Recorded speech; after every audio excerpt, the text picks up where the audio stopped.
I never liked driving to work at night. There was something unsettling about the empty highway, the way it stretched into the darkness with no end in sight. But I didn't have a choice. My shift at the gas station started at midnight, and this was the only road that led there.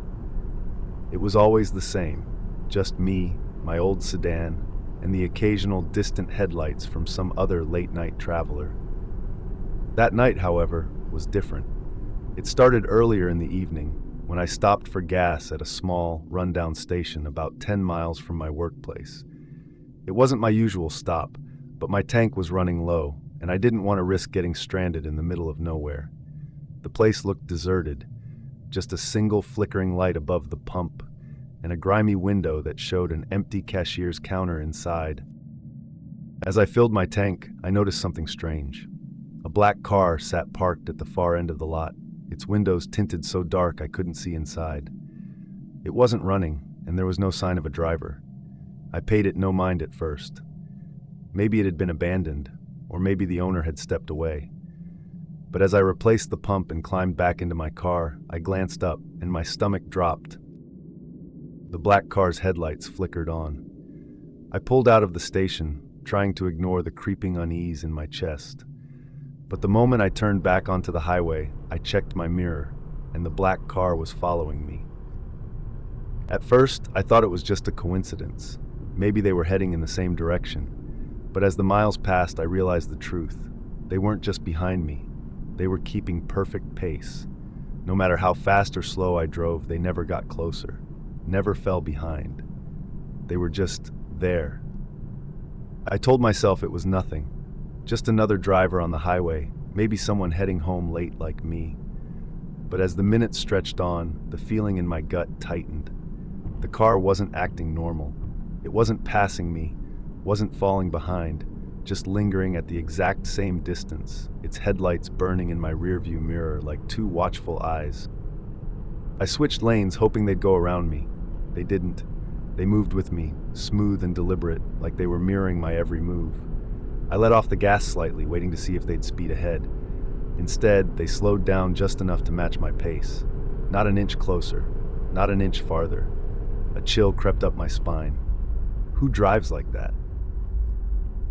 I tried to shake it off. Maybe they were distracted, not even aware of what they were doing. Maybe I was just being paranoid. But the more I thought about it, the less sense it made. No one drives like that. I decided to test them. I tapped my brakes lightly, not enough to stop, just enough to see if they reacted. Their headlights dipped for a split second as they slowed down with me. My pulse quickened. I pressed the gas, speeding up to put some distance between us. The car did the same, keeping the exact same gap. It wasn't a coincidence. They were following me. My hands tightened around the steering wheel. Why were they following me? I racked my brain for a reason, but nothing made sense. I didn't cut anyone off. I hadn't seen this car before tonight, except for back at that gas station. A cold thought crept in. Had I done something back there? I replayed the stop in my head. I filled my tank, paid at the pump, and left. I hadn't spoken to anyone. I hadn't even looked inside the station. But that black car had been there, sitting in the shadows, engine off, windows dark. And the moment I left, it followed. I swallowed hard, forcing myself to stay calm. Maybe it was all just a coincidence, but deep down, I didn't believe that anymore. I needed to lose them. I pressed down on the gas, my speed creeping past 60, 65, 70. The road was empty, nothing but darkness and distant fields on either side. If I could put enough distance between us, maybe they'd give up. Maybe they'd turn off at the next exit, and this would all be in my head. But when I checked my mirror, they were still there. No hesitation, no struggle to keep up, just smooth, effortless pursuit. A cold sweat broke out on my skin. This wasn't random. Whoever was driving that car, they wanted me to know I was being followed.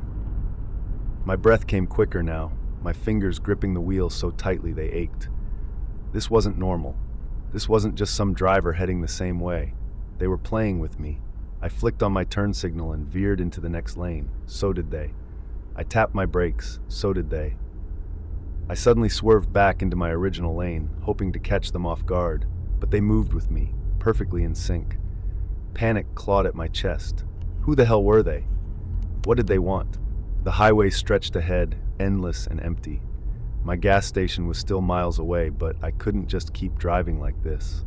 I had to do something. I scanned the road ahead, searching for an exit, a turn, anything that could get me away from them. But the highway stretched on, nothing but miles of empty asphalt cutting through the darkness. No cars, no buildings, just me and them.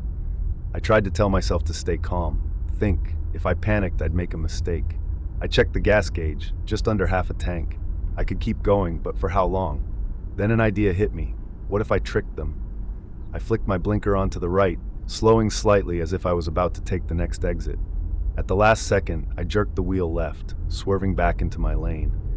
For a brief, breathless moment, I thought it worked. But then, they did the exact same thing. Not a second of hesitation. They knew. A shiver ran down my spine. They weren't just following me, they were reading me. Every move I made, they copied without delay, like they already knew what I was going to do before I did it. I clenched my jaw, my pulse pounding in my ears. This wasn't random. This wasn't some reckless driver or lost traveler. This was deliberate. I thought about slamming on my brakes, forcing them to pass, but something in my gut told me that was a bad idea. What if they didn't pass? What if they just stopped behind me, waiting?